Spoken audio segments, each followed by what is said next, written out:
नमस्कार दोस्तों, मैं हूं अंतिमा की ज़िंदगी। स्वागत करती हूं दोस्तों अपने YouTube चैनल में। दोस्तों आज लेकर आई हूं बहुत प्यारा सा समधी का गारी गीत। कैसे लगेगा कमेंट बताना, भरपूर सपोर्ट करना, प्यारा आशीर्वाद दुलार भर भर के देना दोस्तों हमारे इस गीत पर। ये जब मंडप में शादी होती है, हमारी सभी बहनें बैठकर गारी गीत गाती हैं, वही गारी गीत है। आप लोग प्यार दुलार आशीर्वाद जरूर देना। हमारा ये गीत जाएगा सीखा की दुनिया चैनल पर। दोस्तों उनके चैनल को भी सपोर्ट कीजिएगा आप लोग। धन्यवाद। आया बेटा वा बिया है बड़े जोर समाधि। आया बेटा वा बिया है बड़े जोर समाधि। तोहरे माड़ावा नाही लैगा जोर समाधि।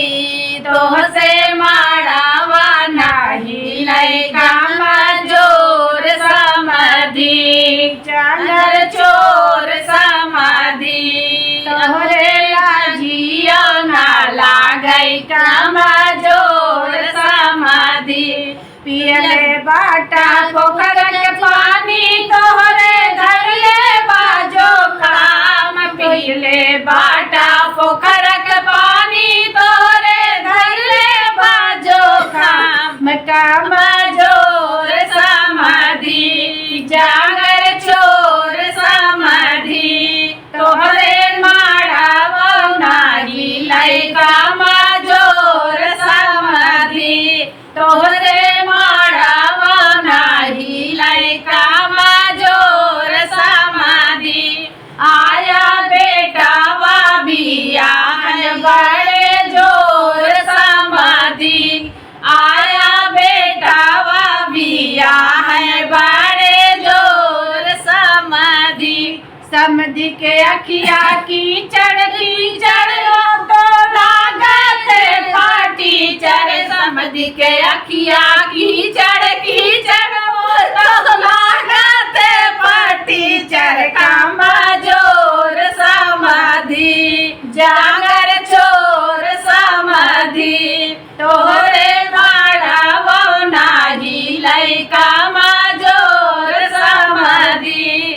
तोहसे माड़ावा नाही लैगा जोर समाधि। आया बेटा वा बिया है बड़े जोर समाधि। आया बेटा वा बिया है बड़े जोर समाधि। खैले बाटा पूरी मिठाई झर झर झारत बाटई पेट। खैले बाटा पूरी मिठाई झर झर झारत बाटई पेट। कामा जोर समाधि। जागर चोर समाधि। तोहरे लाजियो ना लागई कामा जोर समाधि। तोहरे लाजियो ना लागई कामा जोर समाधि। आया बेटा वा बिया है जागर चोर समाधि। आया बेटा वा बिया है जागर चोर समाधि। लागत बाटई कुछ ना पड़ले उनकर मुहवा बाजू रहिले। लागत बाटई कुछ ना पड़ले उनकर मुहवा बाजू रहिले। लालच खोर समाधि। लालच खोर समाधि। एक रुपया भी ना जागई सारी रात समाधि। एक रुपया भी ना जागई सारी रात समाधि। तोया बेटा वा बिया है बड़े जोर समाधि।